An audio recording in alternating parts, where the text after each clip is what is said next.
On this edition of the Heel Tough Blog Podcast, Tar Heel Illustrated's Andrew Jones stops by to talk about what's going on early on in camp for the Tar Heels.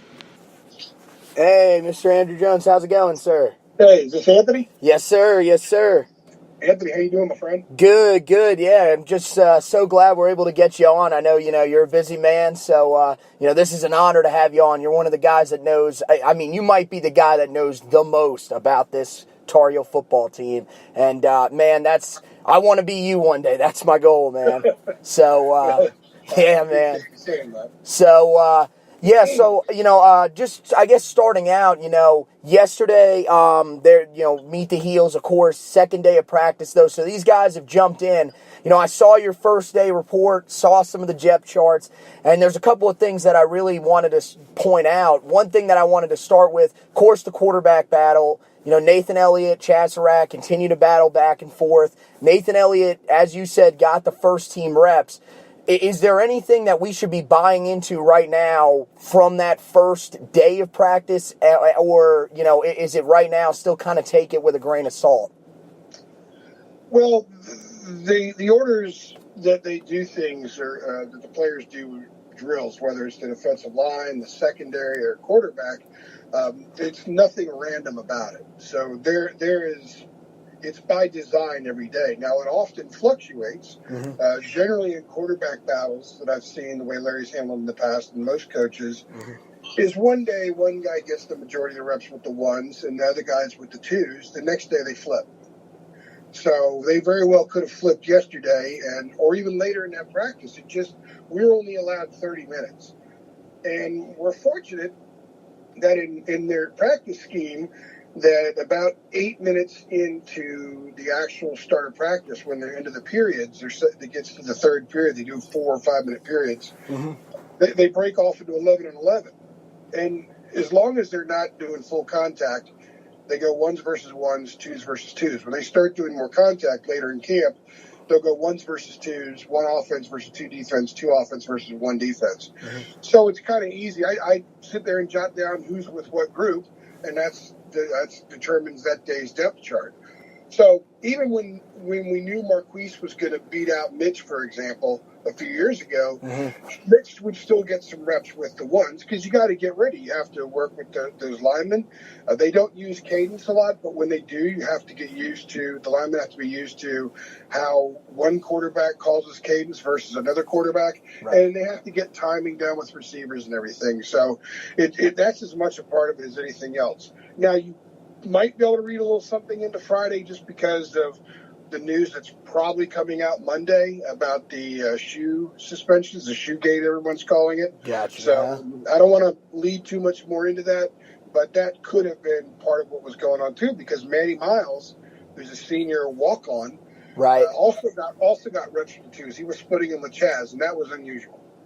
Yeah, that I did notice that, and that's kind of weird. But you said so Monday is kind of what we're hearing when the names are going to be released. What I've been told today, probably sometime tomorrow. Now, Larry has a press conference at 3:30. It would normally be called Media Day, but as I've written about a lot the last couple of days, they've really scaled back with the media a lot this month.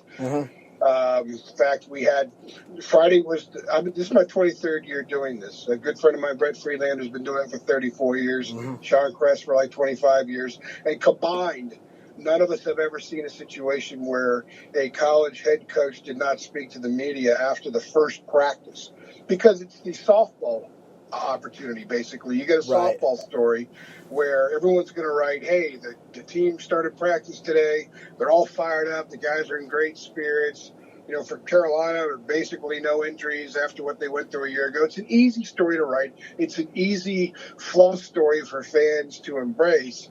But they didn't even give us that opportunity, or themselves that opportunity to have that, because Larry was not available. Nobody was available Friday after the first practice. I've never seen that before. So his first time with us is going to be at a press conference Monday at 3:30, which normally would be Media Day, but they're not calling it Media Day because I believe they've eliminated our photo opportunities too, which is photo days associated with Media Day. So they've cut back a lot.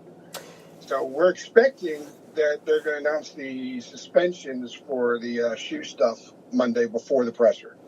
I know you can't release any names, of course, and again, that's also because you can't be 100% sure.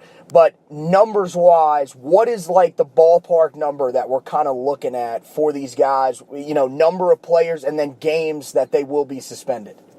Well, what I've been consistently told by multiple sources is it's between 10 and 12. And the reason 10 and 12 players, the reason that there's no exact number is because of whatever monetary value the NCAA placed on each kid's quote unquote transgression, if you will, if that is a transgression. I guess the NCAA sees it as so.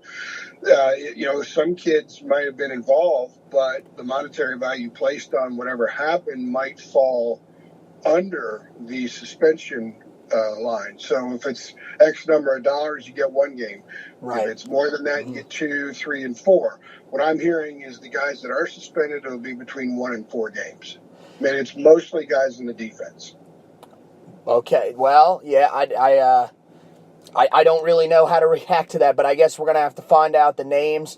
Hopefully, it's not too big of a blow. But okay, so it's a blow. I can tell you this much. I'm not gonna, out of respect for the people who I get information from, I'm not gonna. Right. And you got to work with the program at times, and there's nothing for me to gain by blurting out names right now. I haven't done it on our site, and I haven't even done it in confidence with people that I'm very close to.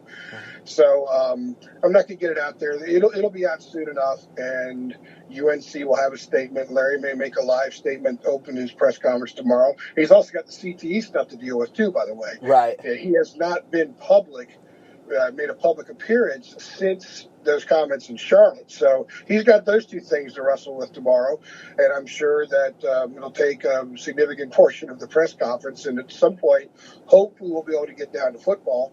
I certainly look forward to that because that's my favorite part of doing this job. It's not CTE and shoegate stuff. We've had enough of that around Chapel Hill the last 8 years.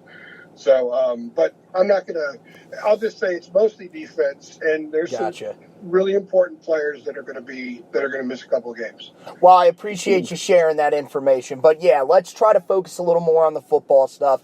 Once these guys get cleared, there are some good position battles that we're going to see. At the running back position, Antonio Williams gets cleared. I've asked around. Some people are kind of confused as to what he's going to bring to the table and how impactful he might be able to be. How impactful do you feel that he's going to be in this backfield this year? Larry Fedora's best offenses have had 3 running backs that he likes to use. Excuse me. And if you go back to Romar Morris, the way he was used as the third back, he played in the NFL. He's in the CFL right now, so he's still earning a paycheck. So Larry likes to have 3 backs that are explosive and can do a lot of things. And I think with Michael Carter, Jordan Brown, and Antonio Williams, you have everything that you need out of your backfield in those 3 guys as far as what their skills are. And in Williams, you have an older guy who, he was a 4-star kid coming out of North Stanley High School in New London, North Carolina. Brown was a 4-star guy. Carter was the Gatorade Player of the Year in Florida his senior year. So this is a really, really talented group. Maybe his most talented group. Now they just got to produce. Last year was such a bizarre series of circumstances that I don't think we really learned a lot about these guys other than the fact that Jordan Brown could be an excellent receiver out of the backfield. Michael Carter is incredibly explosive, and now Williams is going to get an opportunity to show what he can do. And if one of the other running backs is suspended for a couple of games, having Williams available is going to be huge because they have another experienced back that can take to Berkeley and to Greenville, whereas had he not been given the eligibility by the NCAA, you'd be looking at maybe Antoine Branch or even true freshman Javonte Williams. So there are 2 other battles that I really look at, and everybody wants to focus on the quarterback battles, but I think these are 2 battles that are going to go deep into the fall and could possibly extend into the season. I'll start with the one on the offensive side of the ball, which is the right guard position, where it seems like Billy Ross and Tyler Pritchett were the guys that were there in the spring. Now you bring in William Barnes. What is your read on how that is going to end up turning out, and who do you think ends up eventually starting there on the first in Berkeley? Well, that's a good question because I agree with you. I think in many respects, and I can say this because that group's not going to get hit by the suspension. Gotcha. The intact position group's going to be on the offensive line, which is a really good sign for Carolina because they can run the ball. Regardless of whoever's at quarterback, they should be able to run the ball. They've got good running backs. They've got a very talented offensive line that I think is deep with potential. And it goes down to a guy like William Barnes, the true freshman. He was running with the third group Friday. And I thought that was a really good sign because a lot of people thought, hey, he's going to come in and start. They're not putting any of that kind of pressure on him at all right now. They're just saying, come on in. Because remember, he wasn't an early enrollee. He just arrived this summer. Right. Come on in, learn what we're doing, show what you can do, and if you climb the ladder, so to speak, then you'll be on the field. So I think really with those three, maybe Barnes is the guy long term, but maybe in the short term, it's a battle between Ross and Pritchett. And I like Ross a little bit more than Pritchett just because he's more built like Landon Turner. Than Pritchett was. And they love that big mauler. That's why they love Barnes at right guard. They want a mauler at that position. And I just see Ross as a little bit more of a mauler than Pritchett. And I think Pritchett's a guy that can sort of play some other spots in the line too. And because of his versatility, they kind of like to have a guy as a backup, sort of like a relief pitcher. You want a guy that can get you one out if you need it or can go 2 or 3 innings if it's a 6-run game and needed it. Pritchett, I think, fits more into that mold than Ross. Ross is a right guard. That's what he's going to play. And I think that he'll end up starting when they go to Berkeley. So the other one that I think a lot of people are kind of just, I think they've kind of cast it off because I think they think that Patrice Rene is going to be the guy at that second cornerback position. But I saw your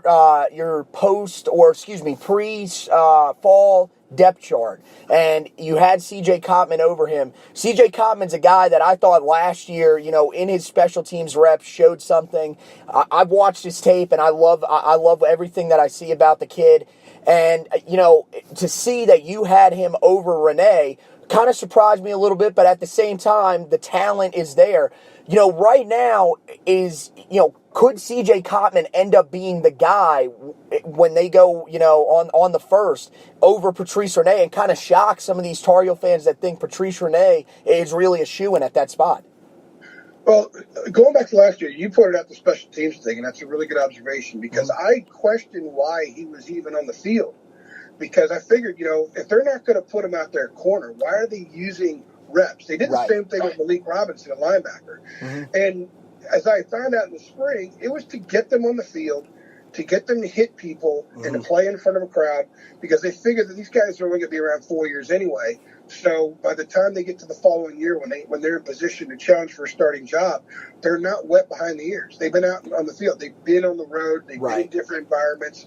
So the staff doesn't have to worry about that element. So I think that's why Cottman played. And let's be honest with you. We've seen Patrice Rene. And Patrice Rene is a really talented kid who was, I think he was going to play running back at Rutgers. He was a 4-star kid coming out of high school. He struggled early. He got a lot of playing time early. You remember those 2 pass interferences against Georgia? Right. That may have affected his confidence. And his playing time kind of went down toward the end of his freshman year. And it was sporadic a year ago. So I think he's a guy that's been there 2 years and hasn't yet proven he can be consistent. And they need consistency out of that spot because that's the MJ Stewart spot. You're going to get what you get from Sales. Sometimes Sales is going to take some chances and get beat. I think this year you're going to see him maybe get a few picks because those chances will pay off a little bit more often. But you need stability on the other corner. And Cottman is a guy that's probably better at man coverage, and it just depends on how he works with the other guys, especially when they start throwing nickels and dimes at you. And I think that's where Rene gets on the field, and really both of them do. They're going to play in a lot of those packages because they're going to run a lot of 5-6 DB sets. For one reason, because the linebacker situation is not that good.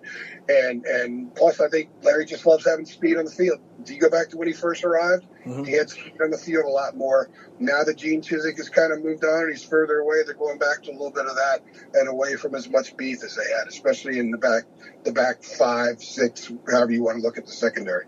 Yeah, I did notice that they were saying there should be a lot more dime packages, and that'll be interesting. I'm intrigued to see how some of these inside slot guys are able to stop the run when teams throw that at them. But, one of the things that you mentioned Malik Robinson. I noticed yesterday when I was at Meet the Heels, and I noticed also on your depth chart from the first day of practice, he was nowhere to be found. He had a fantastic spring.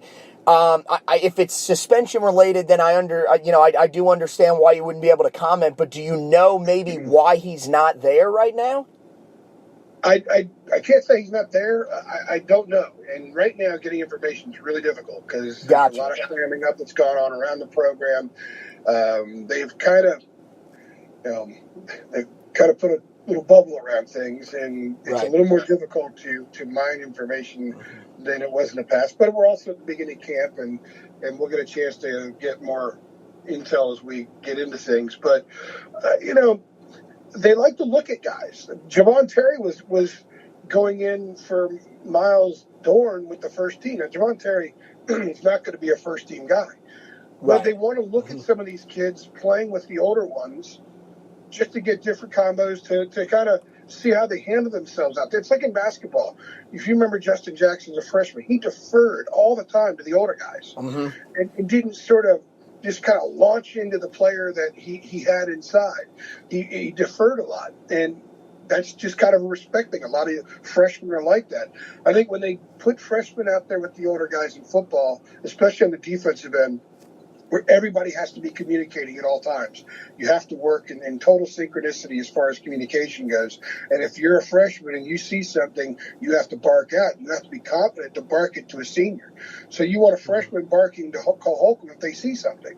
So you start that process in practice, and you get them comfortable being out there. So I didn't really write anything about why Robinson wasn't with the ones or the twos yet because I don't know. But I wouldn't read too much into it unless we find out something else. But he had a great spring. Everybody raved about him in the spring. And until I hear otherwise, I expect him to be in the mix at some point at linebacker. But they do have some other interesting options too. Jamel, Flint. And I think if Dominique Ross can ever, play the way he looks, then you've got an intriguing talent there. Right, yeah. It was just kind of weird not seeing him there. Everybody else was there. I was just making sure. It could be, we don't know what's going on personal family issue-wise, so you never really know. He could have been banged up. I mean, Jalen Dalton wasn't out there, but I got word that he was hurt. That's why he wasn't. Right. And it's not a serious thing, but they might just – I wrote a little note yesterday about orange and red jerseys. Orange jerseys in practice are guys that could go through drills but can't have contact. The red shirts are guys that are very limited with drills. So they're injured. And, last year there were times where it looked like you were covering an NC State practice. There was so much red out there. or a Clemson practice because of all the orange. They may have just not wanted us to see any orange or red because I didn't see any orange or red. So instead of during the 30-minute period that we were there, maybe those guys just aren't out there. And they don't want to see it because they have definitely pulled back, and they are not giving us nearly as much information. And the access that we do have is probably mandated by the league to some degree. So they've kind of coiled up and just keeping stuff from us. So guys like you and me don't sit around and talk about this kid being banged up and that kid being banged up or whatever else is going on. Right. Well, the last thing I'm going to ask you, and we got to talk about some injuries because after last year, we know it's a big story. You mentioned Jalen Dalton. I saw him yesterday. I talked to him a little bit. He says he's all right, but, we don't really know the timetable around him. Brandon Fritz says the same thing. He's hoping to get back later in the year. And then, I had asked you, I know through the message boards about Miles Dorn, who was out there, as of right now, kind of focusing mostly on those three guys, what are the injury statuses around those guys as of the moment that you know? Well, Fritz isn't going to play for a while. He's hoping to get back for the last 3 games or so. His goal is the last 3 games so he can get enough on film to show the NFL that he's fine. It worked out really well for Austin Prohl, getting back in time to get a couple of games on film last year. And I think that's why he got drafted. If Austin didn't come back, he probably wouldn't have gotten drafted. Right. So for Fritz, he just the league knows what he can do. He just needs to show him he's healthy. So for him personally, that's important. For the team, you can use, if they're playing for something meaningful in November, having a guy like Fritz come back, that's huge because he's a fringe NFL player. Right. And if you can add a fringe NFL player to what you're doing on the field, that's going to make you better. And they can run a lot of two tight end sets. And if they're going to run the ball a lot this year, which is what a lot of people believe is going to be the case, boy, having another guy out there that can block, another tight end out there that can block like Fritz, that's going to be big. I mean, they're already loaded at tight end anyway, but you add a guy like that, that's huge. Dorn's going to be fine. He looked good in practice. They're just kind of taking some precaution. I was told by somebody close to the program, they said he's such a valued commodity that they don't want to risk any injury. So they're going to take it easy with him. He's going to be ready to play on September 1st, no matter how many reps he gets or doesn't get over the next 4 weeks. And as far as Dalton goes, I'm told it's not a serious thing. Just he knows what to do. It's his fourth year in the system. He just needs to be healthy. So you get other guys some reps. If it means more reps for Zach Gill in practice, then that's good. That helps them in the long run. There's no need to rush any of those guys along. They're doing things a little different right now than they did before as a result of the study they did into the rash of injuries. And one thing I noticed already is that they were wearing athletic shorts Friday. And I went back and looked at our photos from each of the last first practices going back to when I took this job in 2014. And they always wore football pants. But they were wearing athletic shorts Friday. Some people may say that's not a big deal. If you played football and you know how cumbersome football pants can be, especially in the heat, having those shorts on, that keep you fresh a little bit longer. It might help you late in practice from maybe being tired to where you sustain an injury. And we've been told that a lot of the injuries that were sustained a year ago took place when guys were actually tired. And when you're tired, you're not as quick, and that's how you get hurt. So it's a minor thing, but it's something. And maybe we're also seeing something with how they're handling Dorn and how they're handling Dalton. There's just no point in rushing things. They know those veterans can play. They know what they're supposed to do on the field. Just get them healthy and go with it from there. Yeah, interesting observation. And yeah, after last year, you're right. They can't rush anything because we do not want anything like that. As a Tar Heel fan, I think we all know that was unbelievable. We can't see anything like that again. Well, Andrew, let me tell you very quickly, as a journalist, right, there's nothing like being in the press box an hour before the game and when they're on the road and you don't get a travel roster. You just kind of look down to see who's down there, and you see Dante DiMaggio in Blacksburg. And you're like, really? Dante DiMaggio traveled? And you got to go talk to the media relations people and find out why, or who's punting this week, or whatever the case be. Who's snapping? Who's the long snapper this week? That was a lot of fun, mixing and matching, and seeing them travel. True freshman offensive linemen that you knew weren't going to play unless there was an injury. So now it's 7 offensive linemen available, and you got to write about that, and people are complaining, how come they're not playing this guy or that guy? I don't want to have to deal with that stuff at all, because that was a challenge in and of itself.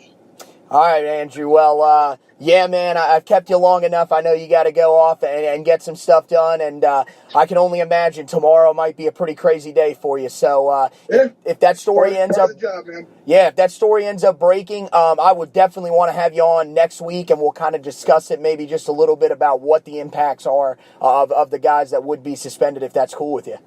Not a problem. All right, man. Hey, thank you so much for coming on. This has been amazing, and I know that that all the listeners, they are going to love this. So you have a great day, and thank you so much. Thanks a lot. Appreciate it. All right, man. All right. So Andrew Jones of Tar Heel Illustrated, guys.